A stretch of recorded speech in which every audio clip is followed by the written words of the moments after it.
ತನುವು ನಿನ್ನದು ಮನವು ನಿನ್ನದು, ತನುವು ನಿನ್ನದು ಮನವು ನಿನ್ನದು, ಎನ್ನ ಜೀವನ ಧನವು ನಿನ್ನದು.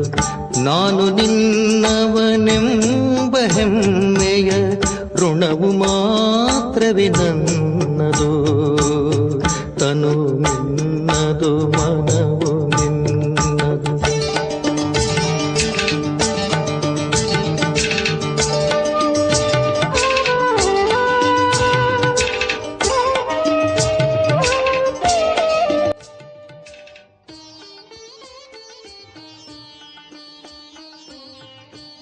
ಓಂ ಶಾಂತಿ. ದಿನಾಂಕ 7/6/2026 ಪ್ರಾತಃ ಮುರಳಿ. ಅವ್ಯಕ್ತ ಬಾಪ್ದಾದ ರಿವೈಸ್ ಮುರಳಿಯ ದಿನಾಂಕ 31/3/2010. ಪೂರ್ವಜ ಮತ್ತು ಪೂಜ್ಯದ ಸ್ವಮಾನದಲ್ಲಿದ್ದು ಮನಸ ಮೂಲಕ ಸರ್ವರ ಪಾಲನೆ ಮಾಡಿ ಇಡೀ ವೃಕ್ಷಕ್ಕೆ ಸಕಾಶವನ್ನು ನೀಡಿ. ಈ ದಿನ ಬಾಪ್ದಾದರವರು ಎಲ್ಲ ಕಡೆ ತನ್ನ ಪೂರ್ವಜ ಮತ್ತು ಪೂಜ್ಯ ಆತ್ಮಗಳನ್ನು ನೋಡ್ತಿದ್ದಾರೆ. ತಮ್ಮನ್ನು ತಾವು ಪೂರ್ವಜ ಆತ್ಮಗಳೆಂದು ತಿಳಿದಿದ್ದೀರಲ್ಲವೇ? ಪೂಜ್ಯ ಆತ್ಮಗಳ ನಿವಾಸ ಯಾವುದು? ತಮ್ಮ ವೃಕ್ಷವನ್ನು ಎದುರಿನಲ್ಲಿ ತಂದುಕೊಂಡು ಬಂದು ನೋಡಿ ತಮ್ಮ ಸ್ಥಾನ ಎಲ್ಲಿದೆ. ತಾವು ಪೂರ್ವಜರ ಸ್ಥಾನ ಕೆಳಗಿದೆ ಎಂದು ತಿಳಿದಿದೆ. ವೃಕ್ಷದ ಮೊದಲಿನಲ್ಲೂ ಇದೆ ಮತ್ತು ಬೇರಿನಲ್ಲೂ ಇದೆ. ಬೇರಿಂದಲೇ ಇಡೀ ವೃಕ್ಷಕ್ಕೆ ಪಾಲನೆ ಸಿಗ್ತದೆ. ಅಂದಾಗ ತಾವು ಇಡೀ ವೃಕ್ಷದ ರೆಂಬೆ ಕೊಂಬೆಗಳು ಎಲೆಗಳ ಪಾಲನೆ ಮಾಡುವವರು, ಸಕಾಶ ಕೊಡುವ ಪೂರ್ವಜರಾಗಿದ್ದೀರಿ. ಪೂರ್ವಜರ ಜೊತೆ ಪೂಜ್ಯರೂ ಸಹ ಆಗಿದ್ದೀರಿ. ಬೇರು ಮೂಲಕ ಕೊನೆಯ ಎಲೆಗೂ ಸಹ ಸಕಾಶ ಸಿಗ್ತದೆ. ತಮ್ಮನ್ನು ತಾವು ಇಡೀ ವೃಕ್ಷಕ್ಕೆ ಶಕ್ತಿ ಕೊಡುವವರು ಎಂದು ಅನುಭವ ಮಾಡ್ತೀರಾ? ನಾವು ಪೂರ್ವಜರು ಆತ್ಮರೂಪಿ ರೆಂಬೆಕೊಂಬೆಗಳಿಗೆ ಮತ್ತು ಎಲೆಗಳಿಗೆ ಶಕ್ತಿ ಕೊಡ್ತಿದ್ದೇವೆ ಎಂಬ ನಶೆ ಇರುತ್ತದೆಯೇ? ಹೇಗೆ ಬ್ರಹ್ಮ ತಂದೆಗೆ ಗ್ರೇಟ್ ಗ್ರೇಟ್ ಗ್ರ್ಯಾಂಡ್ ಫಾದರ್ ಎಂದು ಹೇಳಿದಾಗ ತಾವು ಅವರ ಮಕ್ಕಳು ಜೊತೆಗಾರರೂ ಸಹ master great great grand father ಆಗಿದ್ದೀರಿ. ಇಡೀ ವೃಕ್ಷದ ಆತ್ಮಗಳ ತಾವು ಪೂರ್ವಜ ಆತ್ಮರ ಕಡೆ ಆಕರ್ಷಣೆ ಇದೆ. ತಾವು ಪೂರ್ವಜ ಆತ್ಮರು ಅವರ ಪಾಲನೆ ಶಕ್ತಿಗಳ ಮೂಲಕ ಮಾಡ್ತೀರಿ. ಹೇಗೆ ತಾವೆಲ್ಲ ಪೂರ್ವಜ ಆತ್ಮರ ತಂದೆ ಮಾಡಿದ್ದಾರೆ ಅಂದಾಗ ತಂದೆ ಹೇಗೆ ಮಾಡಿದ್ದಾರೆ? ಶಕ್ತಿಗಳ ಮೂಲಕ ಮಾಡಿದ್ದಾರೆ. ಅದೇ ರೀತಿ ತಾವು ಸಹ ಪೂರ್ವಜರ ಸಂಬಂಧದಿಂದ ಶಕ್ತಿಗಳ ಮೂಲಕ ಅವರ ಪಾಲನೆ ಮಾಡುವವರು. ವರ್ತಮಾನ ಸಮಯದಲ್ಲಿ ಎಲ್ಲ ಆತ್ಮರು ದುಃಖಿಯಾಗಿ ಕೂಗುತ್ತಿರುವುದನ್ನು ನೋಡಿದ್ದೀರಿ.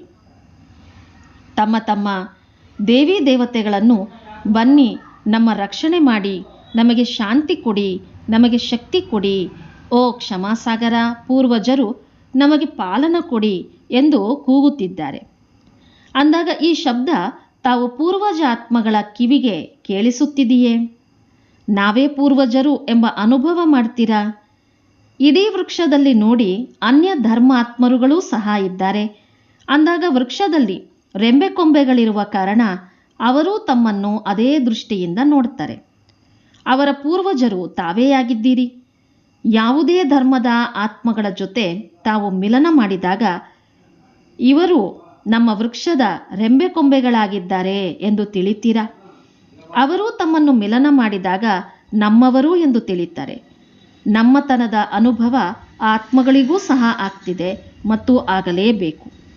ಅಂದಾಗ ಇಷ್ಟು ನಶೆ, ಇಷ್ಟು ಒಳಗಿನಿಂದ ದಯೆ ತಮಗೆ ಬರುತ್ತಿದೆಯೇ? ದಯಮಾಡಿ ಎಂದು ಅವರು ಕೂಗುತ್ತಿದ್ದಾರೆ.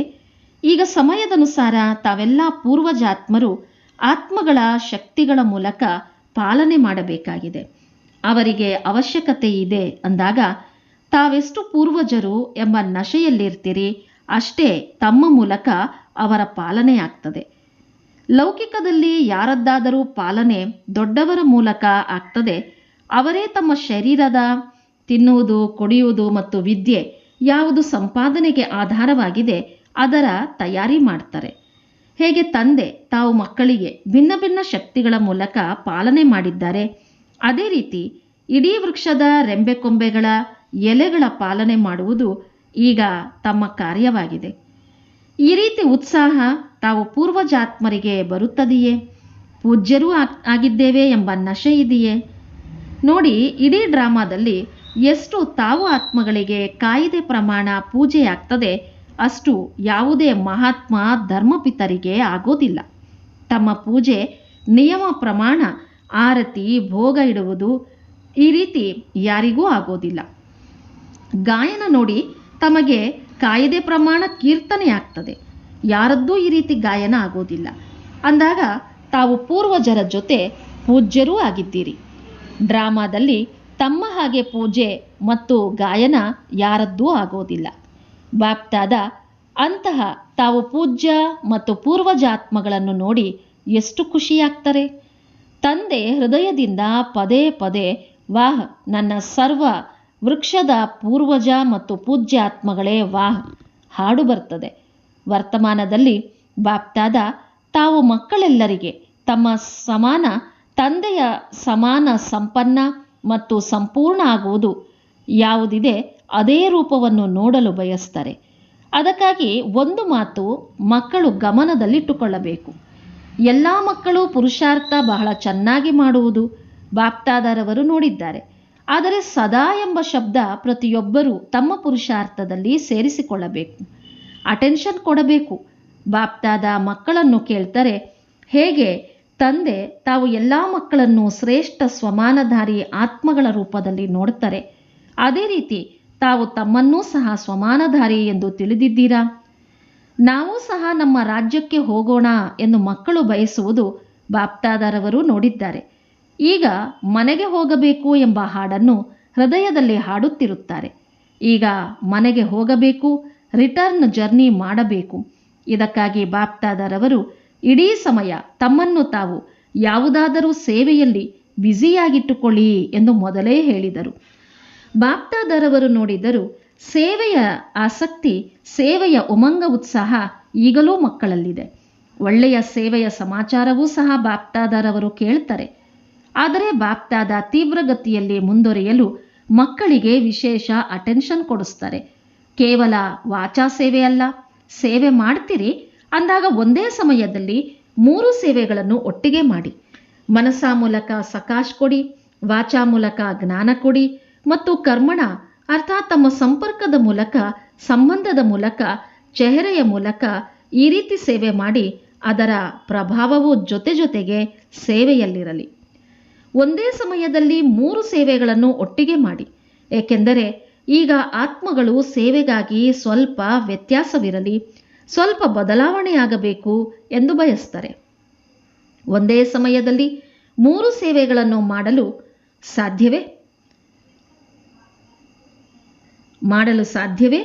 ಯಾವ ಸಮಯದಲ್ಲಿ ವಾಚಾ ಮೂಲಕ ಸೇವೆ ಮಾಡ್ತಾ, ಆ ಸಮಯದಲ್ಲಿ ಮನಸ್ಸಾ ಮೂಲಕ ಮತ್ತು ಕರ್ಮಣ ಅರ್ಥಾತ್ ಸಂಪರ್ಕ ಸಂಬಂಧದ ಮೂಲಕವೂ ಸೇವೆಯಾಗ್ತಿದೆ ಎಂದು ಚೆಕ್ ಮಾಡಿಕೊಳ್ಳುತ್ತೀರಾ?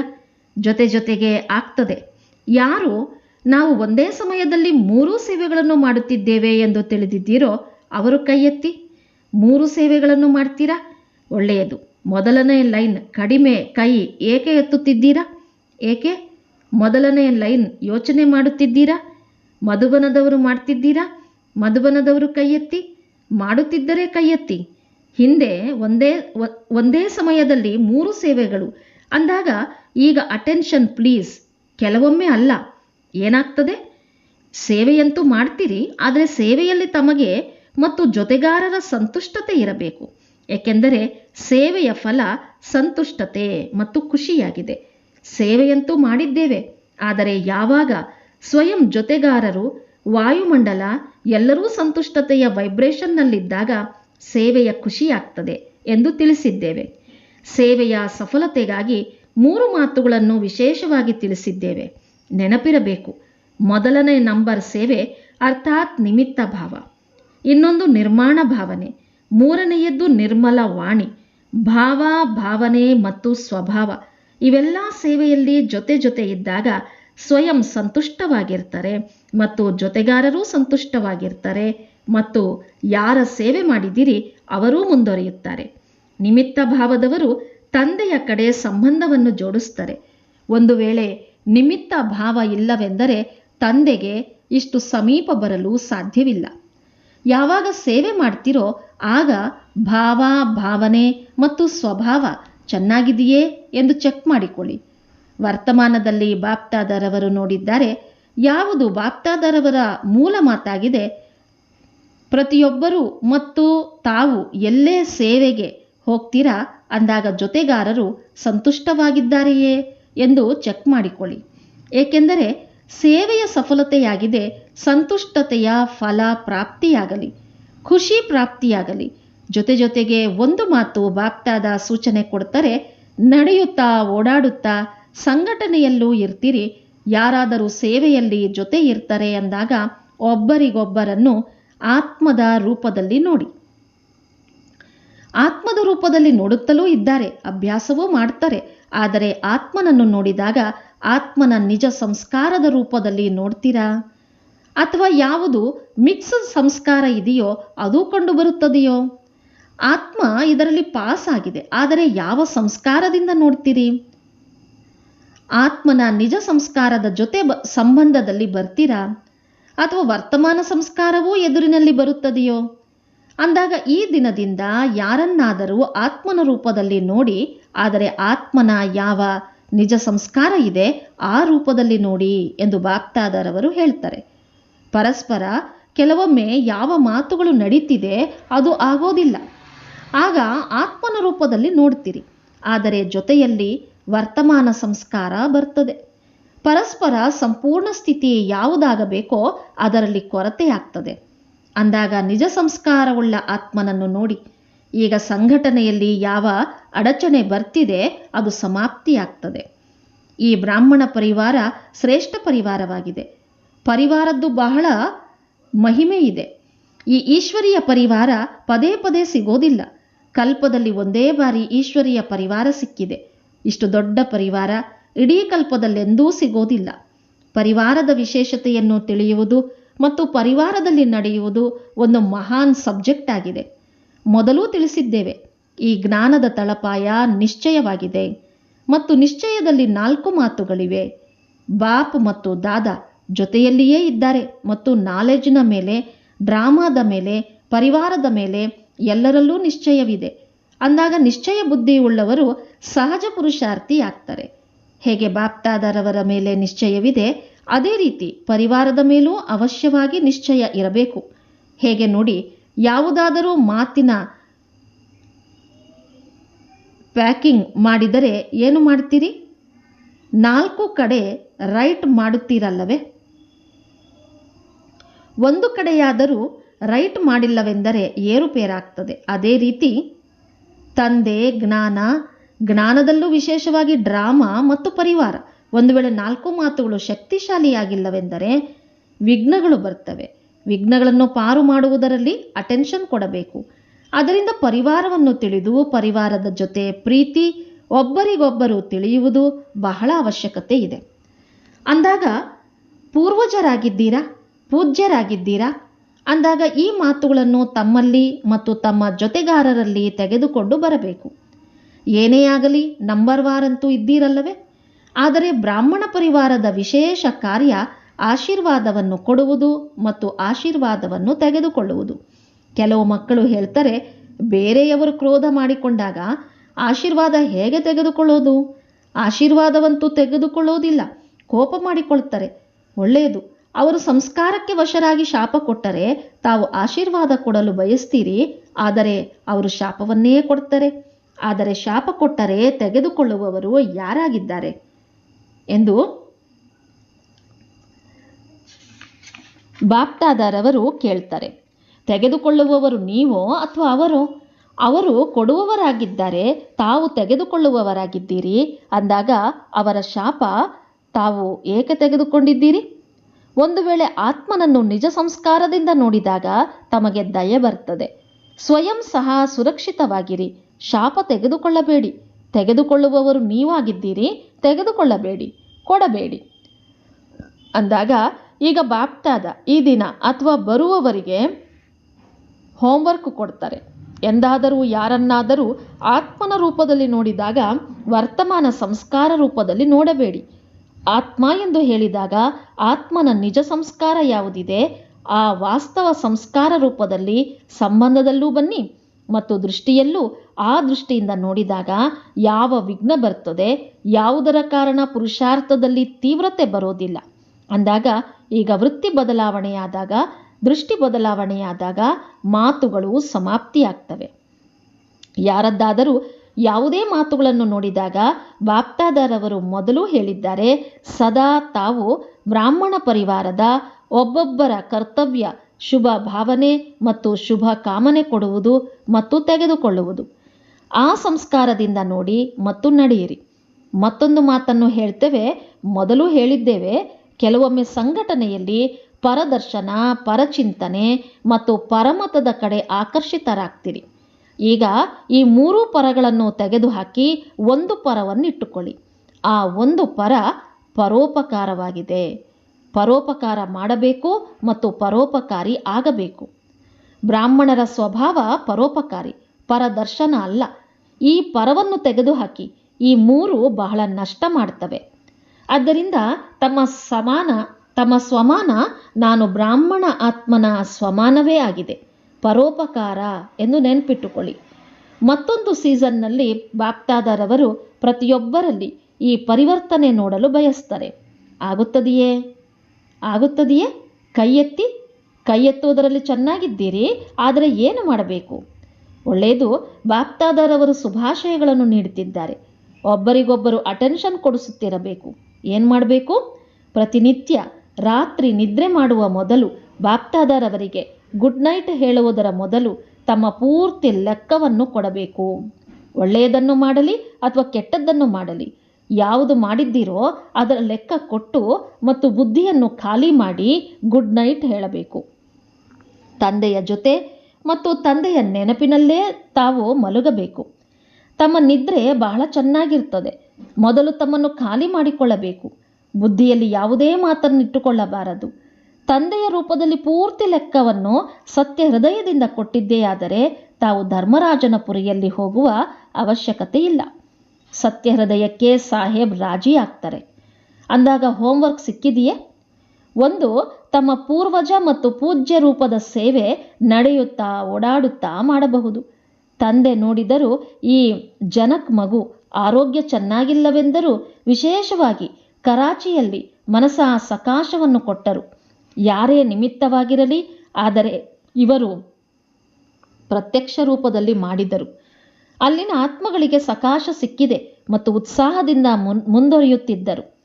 ಈ ರೀತಿ ಬಾಪ್ದಾದರವರು ಪ್ರತ್ಯಕ್ಷ ರೂಪದಲ್ಲಿ ಉದಾಹರಣೆ ನೋಡಿದರು. ಅಂದಾಗ ತಾವೆಲ್ಲರೂ ಮಾಡಬಹುದು. ದುಃಖಿಗಳಿಗೆ ಖುಷಿಯ ಅಲೆಗಳನ್ನು ತಲುಪಿಸಲು ಆಗುತ್ತದೆಯೇ? ಕೂಗುವವರಿಗೆ ತಮ್ಮ ಭಕ್ತರೇ ತಮ್ಮನ್ನು ಕೂಗುತ್ತಿದ್ದಾರೆ. ತಮ್ಮ ದೇವಿ ಅಥವಾ ತಮ್ಮ ದೇವತೆ ಯಾವಾಗ ಬಂದು ದಯೆ ತೋರಿಸ್ತಾರೆ ಎಂದು ನೋಡ್ತಿದ್ದಾರೆ. ತಮಗೆ ಕೇಳಿಸೋದಿಲ್ಲ, ಆದರೆ ತಂದೆಗೆ ಬಹಳ ಕೇಳಿಸ್ತದೆ. ಪ್ರತಿಯೊಬ್ಬರ ತಮ್ಮ ಭಕ್ತರನ್ನು ತಾವು ನೋಡಿಕೊಂಡಿಲ್ಲವೇ? ಆದರೆ ಭಕ್ತರು ತಮ್ಮ ಇಷ್ಟ ದೇವತೆಯನ್ನು ತಿಳಿದುಕೊಂಡಿದ್ದಾರೆ. ಅವರಂತೂ ಕೂಗುತ್ತಾರೆ ಮತ್ತು ತಾವು ಪ್ರತಿಯೊಬ್ಬರ ಬ್ರಾಹ್ಮಣಾತ್ಮರ ಭಕ್ತರಾಗಿದ್ದಾರೆ. ಬುದ್ಧಿಹೀನರಾಗಿರಲಿ ಅಥವಾ ಬುದ್ಧಿವಂತರಾಗಿರಲಿ ತಮ್ಮ ಭಕ್ತರೇ ಆಗಿದ್ದಾರೆ. ಏಕೆಂದರೆ ಬೇರಿನಲ್ಲಿ ಕುಳಿತಿದ್ದೀರಲ್ಲವೇ? ತಮ್ಮದು ಶಕ್ತಿ ಕೊಡುವ ಪಾರ್ಟ್ ಆಗಿದೆ. ಈಗ ಮನಸಾ ಸೇವೆಯನ್ನು ವೃದ್ಧಿ ಮಾಡಿ ಮತ್ತು ಎಷ್ಟು ಬ್ಯುಸಿಯಾಗಿರ್ತೀರೋ ಅಷ್ಟು ನಿರ್ವಿಘ್ನರಾಗಿರ್ತೀರಿ. ಮಾಡಲು ಸಾಧ್ಯವೇ? ಮನಸಾ ಸೇವೆಯನ್ನು ಮಾಡಲು ಗೊತ್ತಿದೆಯೇ? ಯಾರಿಗೆ ಗೊತ್ತಿದೆಯೋ ಅವರು ಕೈ ಎತ್ತಿ. ಒಳ್ಳೆಯದು. ಕೈ ಕೆಳಗೆ ಮಾಡಿ. ಗೊತ್ತಿದೆಯೇ? ಒಳ್ಳೆಯದು. ಯಾರು ಮಾಡುತ್ತಿರುತ್ತಾರೆ ಮಧ್ಯದಲ್ಲಿ ಅವರು ಕೈ ಎತ್ತಿ. ಮಾಡುತ್ತಿರುತ್ತೀರಾ? ಒಳ್ಳೆಯದು. ನಿಯಮಪೂರ್ವಕವಾಗಿ ಮಾಡ್ತಿರೋ ಅಥವಾ ಕೆಲವೊಮ್ಮೆ ಮಾಡ್ತಿರೋ? ಒಂದು ವೇಳೆ ಕೆಲವೊಮ್ಮೆ ಮಾಡುವುದಾದರೆ ರೆಗ್ಯುಲರ್ ಮಾಡಿ. ಒಂದು ವೇಳೆ ಸ್ವಲ್ಪ ಮಾಡಿದರೆ ಅದನ್ನು ಹೆಚ್ಚಿಸಿ. ಏಕೆಂದರೆ ಇಡೀ ಕಲ್ಪದ ಆಧಾರ ಈಗಿನ ಸೇವೆಯ ಫಲವಾಗಿದೆ. ಪೂಜಾರಿಯಾಗಲು ಅಥವಾ ರಾಜ್ಯಾಧಿಕಾರಿಯಾಗಲು ಎರಡಕ್ಕೂ ಆಧಾರ ಈಗಿನ ಸೇವೆಯಾಗಿದೆ. ಈಗಿನ ಅವಸ್ಥೆ, ಈಗಿನ ಮಾತು, ಈಗಿನ ಸಂಬಂಧ ಸಂಪರ್ಕ ಆಧಾರವಾಗಿದೆ. ಆದ್ದರಿಂದ ಬಾಪ್ದಾದ ಇದನ್ನೇ ಬಯಸ್ತಾರೆ. ಮುಂದಿನ ಬಾರಿ ಯಾವಾಗ ಮೊದಲು ಬರ್ತೀರಿ, ತಂದೆಯಂತೂ ಎಲ್ಲಿಯವರೆಗೆ ನಡೆಯುತ್ತದೆ ಎಂದು ಹೇಳಿದ್ದಾರೆ ಎಂದು ತಾವು ಯೋಚನೆ ಮಾಡುತ್ತಿರಬಹುದು. ಇದರ ಅರ್ಥ ತಾವು ಎವರ್ ರೆಡಿಯಾಗಿರಿ. ಆದ್ದರಿಂದ ಮೊದಲನೇ ಬಾರಿ ಎಲ್ಲರ ಫಲಿತಾಂಶವನ್ನು ನೋಡ್ತೇವೆ. ಎಷ್ಟು ಪರ್ಸೆಂಟ್ ಇದೆ ಅದರಿಂದ ಹೆಚ್ಚಿಸಬೇಕು. ಬಾಪ್ದಾದಾರವರಂತೂ ಮೊದಲಿನಿಂದಲೂ ಹೇಳುತ್ತಿದ್ದಾರೆ, ಮಾಡಬೇಕೆಂದರೆ ಈಗ ಮಾಡಿ, ಎಂದೋ ಮಾಡುವುದಲ್ಲ. ಬಾಪ್ದಾದಾರವರಿಗೆ ಕೆಲವೊಮ್ಮೆ ಹಾಡನ್ನು ಕೇಳಿಸುತ್ತಾರೆ, ಬಹಳ ಚೆನ್ನಾಗಿ ಕೇಳಿಸ್ತಾರೆ. ಆದರೆ ಬಾಪ್ದಾದಾರವರಿಗೆ ಕೆಲವೊಮ್ಮೆಯ ಹಾಡು ಇಷ್ಟವಾಗುವುದಿಲ್ಲ. ಈಗೀಗ ಎಂಬ ಹಾಡು ಇಷ್ಟವಾಗ್ತದೆ. ತುರಂತ ದಾನ ಮಹಾಪುಣ್ಯವಾಗಿದೆ, ತಿಳಿಯಿತೆ ಏನು ಮಾಡಬೇಕೆಂದು. ಒಳ್ಳೆಯದು. ಎಲ್ಲ ಕಡೆಯ ಮಕ್ಕಳನ್ನು ಬಾಪ್ದಾದಾರವರು ನೋಡಿ ಸಮ್ಮುಖದಲ್ಲಿ ಕುಳಿತಿರಲಿ, ಎಲ್ಲಾದರೂ ಕುಳಿತಿರಲಿ, ಆದರೆ ಎಲ್ಲರಿಗೆ ತಂದೆಯ ನೆನಪಿದೆ. ಮತ್ತು ತಂದೆಗೂ ಯಾರ ನೆನಪಿದೆ? ಎಲ್ಲ ಕಡೆಯ ಮಕ್ಕಳು ನೆನಪಿದ್ದಾರೆ. ಏಕೆಂದರೆ ತಂದೆ ಪ್ರತಿಯೊಬ್ಬ ಮಕ್ಕಳಿಗಾಗಿ, ಪ್ರತಿಯೊಬ್ಬ ಮಕ್ಕಳು ತಂದೆಯ ಸಮಾನ ಆಗಲೇಬೇಕು ಎಂಬ ಆಸೆ ಇಟ್ಟುಕೊಳ್ತಾರೆ. ತಂದೆಯ ಪ್ರತಿಯೊಬ್ಬ ಮಕ್ಕಳ ಮೇಲೆ ಯಾವ ಆಸೆಗಳಿವೆ ಅದನ್ನು ನಂಬರ್ ವಾರ್ ತಿಳಿದುಕೊಂಡಿದ್ದೀರಿ. ಆದರೆ ಅವರ ನಂಬರ್ ಅನುಸಾರವಾಗಿ ಆದರೂ ಸಂಪನ್ನರಂತೂ ಆಗಬೇಕಲ್ಲವೇ? ಏನೇನು ಮಾಡ್ತಿದ್ದಾರೆ ಎಂದು ಪ್ರತಿಯೊಬ್ಬರ ಪುರುಷಾರ್ಥವನ್ನು ಸಹ ನೋಡುತ್ತಿದ್ದೇವೆ. ತಂದೆಗೆ ಬಹಳ ಪ್ರೀತಿ ಬರ್ತದೆ. ಪರಿಶ್ರಮ ಮಾಡಿದಾಗ ಬಹಳ ಪ್ರೀತಿ ಬರ್ತದೆ. ಪರಿಶ್ರಮದಿಂದ ಬಿಡುಗಡೆಯಾಗಲಿ, ಪ್ರೀತಿಯಲ್ಲಿ ತಲ್ಲೀನರಾಗಲಿ. ಎಷ್ಟು ಪ್ರೀತಿಯಲ್ಲಿ ತಲ್ಲೀನರಾಗ್ತೀರಿ ಅಷ್ಟು ಪರಿಶ್ರಮ ಕಡಿಮೆ. ಮತ್ತು ಬಾಪ್ದಾದಾರವರು ಕೈ ಎತ್ತಿಸುತ್ತಾರೆ. ತಂದೆಯೊಂದಿಗೆ ಪ್ರೀತಿ ಇದ್ದರೆ ದೊಡ್ಡದಾಗಿ ಎಲ್ಲರೂ ಕೈ ಎತ್ತುತ್ತಾರೆ. ತಂದೆಯೂ ಒಪ್ಪಿಕೊಳ್ತಾರೆ, ತಂದೆಯೊಂದಿಗೆ ಪ್ರೀತಿ ಇದೆ, ಪ್ರೀತಿಯಲ್ಲಿ ಎಲ್ಲರೂ ಪಾಸಾಗಿದ್ದಾರೆ. ಆದರೆ ಮಾತಿನಲ್ಲಿ ಬಂದಾಗ ತಂದೆಯನ್ನು ಮರೆತು ಬಿಡುತ್ತಾರೆ. ಎಲ್ಲ ಕಡೆಯ ಮಕ್ಕಳಿಗೆ ಬಾಪ್ದಾದಾರವರ ಪದುಮದಷ್ಟು ಪ್ರೀತಿ ಮತ್ತು ಹೃದಯದ ಪ್ರೀತಿಯನ್ನು ಸ್ವೀಕಾರ ಮಾಡಿ. ಎಲ್ಲ ಮಾಲೀಕ ಮಕ್ಕಳಿಗೆ ತಂದೆ ಲಕ್ಷದಷ್ಟು ಶುಭಾಶಯಗಳನ್ನು ನೀಡುತ್ತಿದ್ದಾರೆ. ಹಾರುತ್ತಿರಿ ಮತ್ತು ಹಾರಿಸುತ್ತಿರಿ. ಒಳ್ಳೆಯದು. ಮಧುರಾತಿ ಮಧುರ ಅಗಲಿ ಹೋಗಿ ಮರಳಿ ಸಿಕ್ಕಿರುವ ಮಕ್ಕಳ ಪ್ರತಿ ಮಾತಾ ಪಿತಾ ಬಾಪ್ದಾದಾರವರ ನೆನಪು, ಪ್ರೀತಿ ಹಾಗೂ ಸುಪ್ರಭಾತ. ಆತ್ಮಿಕ ತಂದೆಯ ಆತ್ಮಿಕ ಮಕ್ಕಳಿಗೆ ನಮಸ್ತೆ. ಆತ್ಮಿಕ ಮಕ್ಕಳ ಆತ್ಮಿಕ ತಂದೆಗೆ ನಮಸ್ತೆ, ನಮಸ್ತೆ, ನಮಸ್ತೆ. ವರದಾನ: ಸ್ವಸ್ಥಿತಿಯ ಮೂಲಕ ಸರ್ವ ಪರಿಸ್ಥಿತಿಗಳನ್ನು ಪಾರು ಮಾಡುವಂತಹ ನಿರಾಕಾರಿ ಅಲಂಕಾರಿ ಭವ. ಯಾರು ಅಲಂಕಾರಿಯಾಗಿದ್ದಾರೆಯೋ ಅವರೆಂದಿಗೂ ದೇಹ ಅಹಂಕಾರಿಯಾಗಲು ಸಾಧ್ಯವಿಲ್ಲ. ನಿರಾಕಾರಿ ಹಾಗೂ ಅಲಂಕಾರಿ ಆಗಿರುವುದೇ ಮನ್ಮನಾಭವ, ಮಧ್ಯಾಜೀಭವ ಆಗಿದೆ. ಯಾವಾಗ ಸದಾ ಇಂತಹ ಸ್ವಸ್ಥಿತಿಯಲ್ಲಿ ಸ್ಥಿತರಾಗಿರುತ್ತೀರೆಂದರೆ ಸರ್ವ ಪರಿಸ್ಥಿತಿಗಳನ್ನು ಸಹಜವಾಗಿಯೇ ಪಾರು ಮಾಡ್ತೀರಿ. ಇದರಿಂದ ಅನೇಕ ಹಳೆಯ ಸ್ವಭಾವಗಳು ಸಮಾಪ್ತಿಯಾಗ್ತವೆ. ಸ್ವಯಂನಲ್ಲಿ ಆತ್ಮಿಕ ಭಾವದಿಂದ ನೋಡೋದರಿಂದ ಭಾವ ಸ್ವಭಾವಗಳ ಮಾತುಗಳು ಸಮಾಪ್ತಿಯಾಗ್ತವೆ ಹಾಗೂ ಎದುರಿಸುವ ಶಕ್ತಿ, ಸರ್ವ ಶಕ್ತಿಗಳೆಲ್ಲವೂ ತಮ್ಮಲ್ಲಿ ಬಂದು ಬಿಡುತ್ತವೆ. ಸುವಾಕ್ಯ: ಸಂಕಲ್ಪದ ಒಂದು ಹೆಜ್ಜೆ ತಮ್ಮದಿದ್ದರೆ ಸಹಯೋಗದ 1000 ಹೆಜ್ಜೆಗಳು ತಂದೆಯದ್ದಾಗಿರುತ್ತದೆ. ಅವ್ಯಕ್ತ ಸೂಚನೆ: ಸದಾ ಹರ್ಷಿತರಾಗಿರಲು ತಮ್ಮ ಸ್ವಭಾವವನ್ನು ಸರಳ ಮಾಡಿಕೊಳ್ಳಿರಿ, ಸಹನಶೀಲರಾಗಿರಿ. ಯಾರು ತಮ್ಮ ಮತ್ತು ಅನ್ಯರ ಕಳೆದದ್ದನ್ನು ನೋಡುವುದಿಲ್ಲ, ಸೆಕೆಂಡಿನಲ್ಲಿ ಫುಲ್ ಸ್ಟಾಪ್ ಇಡ್ತಾರೆ, ಅವರು ಸರಳಚಿತ್ತರಾಗಿರ್ತಾರೆ. ಮತ್ತು ಯಾರು ಸರಳಚಿತ್ತರಾಗಿರ್ತಾರೆ ಅವರ ನಯನಗಳಿಂದ, ಮುಖದಿಂದ, ಚಲನೆಯಿಂದ ಮಧುರತೆ ಅಥವಾ ಹರ್ಷಿತ ಮುಖತೆ ಪ್ರತ್ಯಕ್ಷ ರೂಪದಲ್ಲಿ ನೋಡಲು ಬರ್ತದೆ. ಇಂತಹ ಸರಳ ಚಿತ್ತ ಸ್ಥಿತಿ ಉಳ್ಳವರು ಅನ್ಯರನ್ನು ಸಹ ಸರಳ ಚಿತ್ತರನ್ನಾಗಿ ಮಾಡ್ತಾರೆ. ಸರಳ ಚಿತ್ತ ಎಂದರೆ ಯಾವ ಮಾತು ಕೇಳ್ತಾರೆ, ನೋಡ್ತಾರೆ, ಮಾಡ್ತಾರೆ ಅದರ ಸಾರಯುಕ್ತವಾಗಿರ್ತದೆ ಮತ್ತು ಸಾರವನ್ನೇ ತೆಗೆದುಕೊಳ್ತಾರೆ. ಒಳ್ಳೆಯದು. ಓಂ ಶಾಂತಿ.